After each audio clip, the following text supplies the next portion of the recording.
ধরুন সাধারণ একজন ভক্ত হিসেবে আপনি একটি ক্রিকেট ম্যাচ দেখছেন। নিজ দল ভালো খেললে কখনো জিতবে বলে উল্লাসে মেতে উঠছেন, আবার কখনো খারাপ খেললে হারবে বলে হতাশায় ভুগছেন।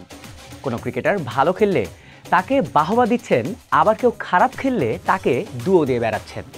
ম্যাচ চলাকালে আপনার এই সার্বিক আচরণ বা কার্যক্রম পর্যবেক্ষণ করে সেই ম্যাচটি কে জিততে পারে আর কেই বা ম্যান অফ দ্য ম্যাচ হতে পারে তা দেখানো হলো জায়ান্ট স্ক্রিনে। এমনটা হলে কেমন হতো? এটা কি আদৌ সম্ভব? হয়তো হ্যাঁ। 2025 চ্যাম্পিয়ন্স ট্রফিতে ফ্যানদের জন্য কৃত্রিম বুদ্ধিমত্তা বা আর্টিফিশিয়াল ইন্টেলিজেন্স এআই প্রযুক্তি ব্যবহার করে এমন নতুন কিছুই আনতে যাচ্ছে আইসিসি। তবে ওপরে বলা গল্পের মতো নয়। আপাতত নিজেদের ডিজিটাল প্ল্যাটফর্মে ফ্যানদের এই নতুন অভিজ্ঞতা দেবে ক্রিকেটের সর্বোচ্চ নিয়ন্ত্রক সংস্থাটি। চ্যাম্পিয়ন্স ট্রফিতে ভক্তদের এঙ্গেজমেন্ট বাড়াতে প্রথমবারের মতো যুক্ত হচ্ছে আর্টিফিশিয়াল ইন্টেলিজেন্স এআই প্রযুক্তি।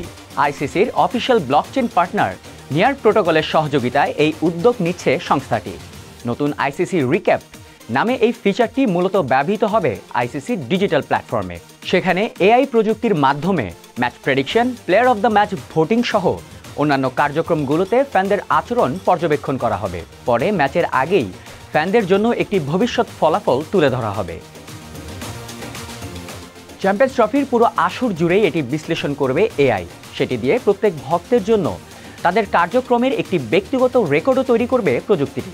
চ্যাম্পিয়ন্স ট্রফি শেষে ডিজিটাল প্ল্যাটফর্মে অ্যাক্টিভ থাকা সেই ফ্যানদের দেয়া হবে একটি বিশেষ রিক্যাপ, যেখানে তারা জানতে পারবেন তাদের করা ভবিষ্যৎবাণীগুলোর সফলতার হার, তারা সবচেয়ে বেশি কোন খেলোয়াড়কে ভোট দিয়েছেন, সঙ্গে অন্যান্য মজার তথ্য।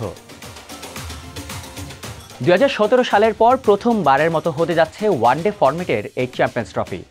বিশ্বসেরা 8 দলের এই আসরটি শুরু হবে 19 ফেব্রুয়ারি এবং পর্দা নামবে 9 মার্চ।